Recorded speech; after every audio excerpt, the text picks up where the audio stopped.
লেবাননের দক্ষিণাঞ্চলে ইসরায়েলের ধারাবাহিক হামলায় অন্তত ৬ জন নিহত হয়েছেন। এই ঘটনায় আহত হয়েছেন আরও ১৭ জন। দেশটির রাষ্ট্রীয় সংবাদ মাধ্যম জানিয়েছে, চলমান যুদ্ধবিরতির মধ্যেই এসব হামলা চালানো হয়েছে।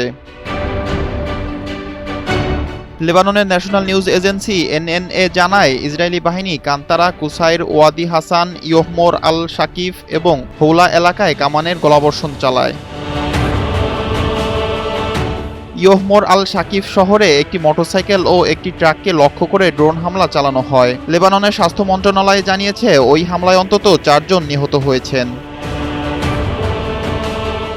অন্যদিকে বিনোদ জবেল জেলার সাফাদ আল বাত্তিখ এলাকায় ইসরায়েলি বিমান হামলায় আরও ২ জন নিহত হয় এবং ১৭ জন আহত হন। এদিকে দখলকৃত খিয়াম শহরে বিস্ফোরক ব্যবহার করে ঘরবাড়ি ধ্বংস করে যাচ্ছে ইসরায়েলি সেনাবাহিনী।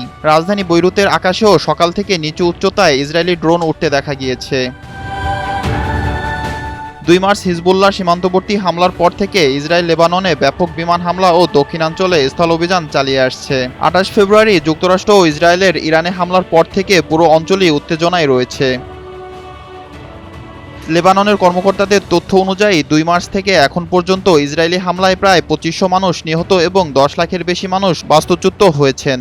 বৃহস্পতিবার মার্কিন প্রেসিডেন্ট ডোনাল্ড ট্রাম্প জানায়, হোয়াইট হাউসে দ্বিতীয় দফা উচ্চ পর্যায়ের আলোচনার পর ইসরায়েল ও লেবানন ৩ সপ্তাহের জন্য যুদ্ধবিরতি বাড়াতে সম্মত হয়েছে।